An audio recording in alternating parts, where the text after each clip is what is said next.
بار علماء اہل سنت حافظ ملت نوجوان ساتھیوں پس پردہ بیٹھی ہوئی ماں اور بہنوں السلام علیکم ورحمۃ اللہ وبرکاتہ۔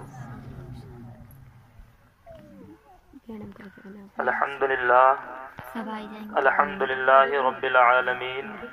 والعاقبۃ للمتقین والصلاة والسلام علی من کان نبیا وآدم بین الماء والطین وعلى آلہ واصحابہ اجمعین، اما بعد فاعوذ باللہ من الشیطان الرجیم، بسم اللہ الرحمن الرحیم۔ قال اللہ تبارک و تعالی فی القرآن المجید والفرقان الحمید، ان اللہ وملائکتہ یصلون علی النبی یا ایہا الذین آمنوا صلوا علیہ وسلموا تسلیما۔ وقال النبی صلی اللہ تعالی علیہ وسلم من زار قبری وجبت له شفاعتی، صدق اللہ مولانا العظیم وبلغنا رسوله النبی الامین المتین المبین الکریم، ونحن على ذلك لمن الشاہدین والشاکرین والحامدین والحمد للہ رب العالمین۔ قادریم نعرہ یا غوث اعظم می زنم، دمز شیخ احمد رضا خان قطب عالم می زنم، بگرداب بلا افتاد کشتی، ضعیفان شکستہ رات و کشتی، بحق خواجہ عثمان ہارونی مدد کن یا معین الدین چشتی۔ سرور کہوں کہ مالک و مولا کہوں تجھے، باغ خلیل کا گل زیبا کہوں تجھے، ہے قول محمد قول خدا، فرمان نہ بدلا جائے گا، بدلے گا زمانہ لاکھ مگر قرآن نہ بدلا جائے گا، بدلے گا زمانہ لاکھ مگر قرآن نہ بدلا جائے گا۔ اور یہی ہے آرزو تعلیم قرآن ہو جائے، ہر ایک پرچم سے اونچا پرچم اسلام ہو جائے، ہر ایک پرچم سے اونچا پرچم اسلام ہو جائے۔ محترم حضرات، آپ حضرات نے سر شام سے لے کر اب تک نعت و منقبت کے اشعار اپنے ذہنوں کے دریچے میں پیوست کیے۔ الحمدللہ محفل پاک کی جتنی اچھی چاشنی تھی وہ شعراء کرام کے حصے میں گئی، بعد کا جو کچڑا بچا ہے وہ میرے حصے میں آیا ہے، اس لیے کہ رات کا وہ حصہ میرے نصیب میں آیا ہے جس میں دنیا چین کی نیند سونا چاہتی ہے، رات کا وہ حصہ ہے جس میں ساری کائنات سونے کا انتظار کرتی ہے، اور میں بھی سونے کا انتظار کرتا ہوں۔ ماشاء اللہ، میلاد نہ ہوتی تو حضرت ابھی ذکر و اذکار میں لگے ہوتے، لیکن پھر بھی اللہ اور اس کے رسول کا ذکر کرنے کے لیے آپ حضرات اور ہم سب مل کر حاضر ہوئے ہیں۔ اللہ رب العزت کی بارگاہ میں دعا ہے کہ ہم تمام لوگوں کی حاضری کو شرف قبولیت عطا فرمائے۔ محترم حضرات، میں نے قرآن مجید کی آیت کریمہ کی تلاوت کا شرف حاصل کیا۔ پروردگار عالم ارشاد فرماتا ہے، ان اللہ وملائکتہ یصلون علی النبی یا ایھا الذین آمنوا صلوا علیہ وسلموا تسلیما۔ قرآن کی اتنی مشہور و معروف یہ آیت کریمہ ہے کہ جس کا ترجمہ ذرا سا بھی علم رکھنے والا اچھی طریقے سے جانتا ہے۔ پروردگار عالم ارشاد فرماتا ہے، بے شک اللہ اور اس کے فرشتے نبی پاک پر درود پاک پڑھتے ہیں۔ اے ایمان والو، اے مومنو،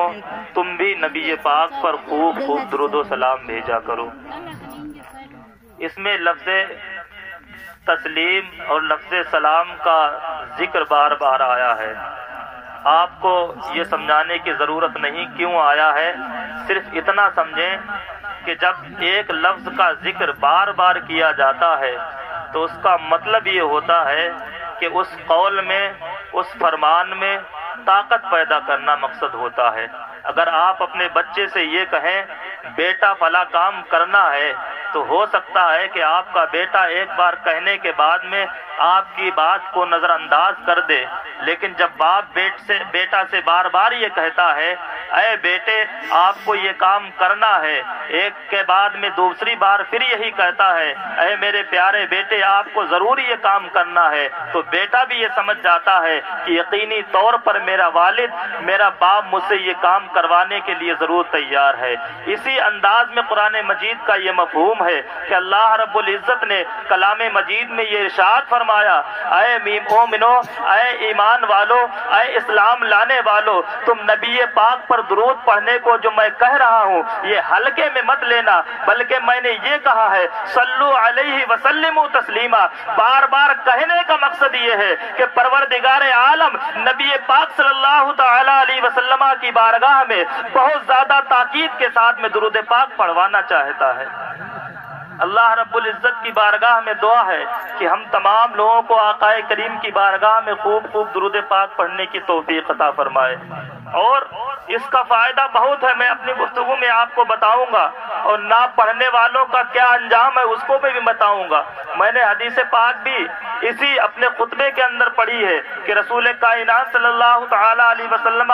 خود یہ ارشاد فرماتے ہیں من زارا قبری وجبت لہو شفاعتی۔ جب آقا کریم نے اس حدیث مبارکہ کو اپنے الفاظ میں، اپنے انداز میں بیان کیا تو بہت سارے جو پیسے والے تھے وہ تو خوش ہو گئے کہ آقا کریم نے یہ ارشاد فرما دیا ہے من زارا قبری وجبت لہو شفاعتی، جس نے میرے قبر انور کی زیارت کر لی اس پر میری شفاعت واجب ہو گئی۔ لیکن مسلمانوں ذرا غور کرو، جو پیسے والے ہیں، جو دولت والے ہیں، جو ثروت والے ہیں، وہ تو اس جملے کو سننے کے بعد میں، سرکار کا یہ فرمان عالی شان سننے کے بعد میں خوش ہو جاتے ہیں، لیکن ذرا غریب کے دل پر ہاتھ رکھ کے یہ آپ فیصلہ کریں جس کے پاس دولت نہیں ہے، جس کے پاس ثروت نہیں ہے، جس کے پاس خزانہ نہیں ہے، وہ اس حدیث پر کیسے عمل کرے گا اور کیسے ساز و سامان تیار کرنے کے بعد میں مدینہ طیبہ کی حاضری کے لیے یہاں سے روانہ ہو جائے گا۔ تو سرکار دو عالم صلی اللہ تعالی علیہ وسلم اپنے مومن کے دلوں کو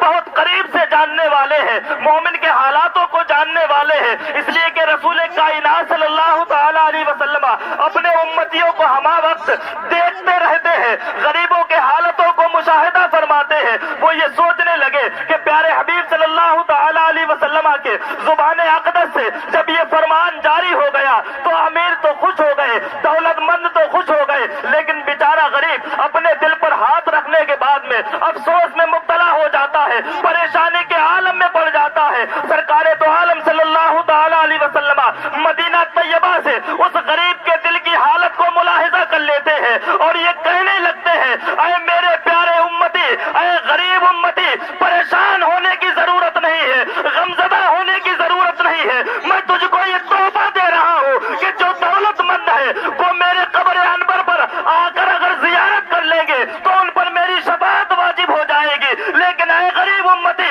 اگر تم میرے دربار میں نہیں آ سکتا ہے تو میں تجھ کو یہ وظیفہ دے رہا ہوں، تم مجھ پر ایک مرتبہ درود پاک پڑھ لینا تو تیرے لیے بھی میری شفاعت واجب ہو جائے گی۔ سبحان اللہ۔ نعرہ رسالت، نعرہ رسالت، مسلک اعلی حضرت، مسلک اعلی حضرت، نعرہ حیدری۔ اس وقت میں ATM بھی بند ہو جاتا ہے نہیں، نعت پڑھنے والوں کو خوب دیا جا رہا تھا اور مقرر اپنا گلا پھاڑ ڈالے، کوئی دینے کے لیے تیار نہیں۔ میں بھی اسی انداز میں آ جاؤں، میں نعت پڑھنا بھی جانتا ہوں، سمجھ گئے؟ میں ایسا نہیں ہوں کہ نعت نہیں پڑھنا جانتا ہوں، لیکن وہ شرح شام سے لے کر اب تک نعت ہی پڑھی جا رہی تھی، اس لیے میں نے بہتر نہیں سمجھا۔ خیر ایک مرتبہ درود پاک پڑھے، اللہم صلی علی